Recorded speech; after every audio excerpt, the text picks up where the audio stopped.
En Jordanie, plus de 4 millions d'électeurs sont appelés à voter mardi pour renouveler leur parlement. 1252 candidats se disputent les 130 sièges à pourvoir, mais les pouvoirs de l'Assemblée restent très limités. En Jordanie, le rôle du roi est prépondérant. Difficile dans ces conditions de mobiliser les électeurs, le taux d'abstention pourrait atteindre les 70% des inscrits.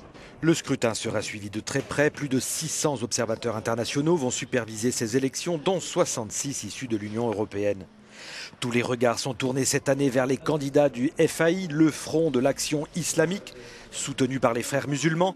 Il pourrait remporter une vingtaine de sièges et devenir la première force d'opposition en Jordanie. Le porte-parole du FAI. Le principal sujet, c'est la situation économique, sociale et l'éducation. Il faut en finir aussi avec les cas de corruption et les privilèges qui touchent les établissements de l'État, qui sont incapables de résoudre les problèmes ou de sauver le pays et de sortir de toutes ces crises. La stabilité de la monarchie jordanienne inquiète. Pays limitrophe de plusieurs pays en guerre, dont l'Irak et la Syrie, la Jordanie reste sous la pression des islamistes. Avec une économie exsangue, le pays peine à sortir du marasme, tout en accueillant plus de 635 000 réfugiés, c'est 10% de sa population.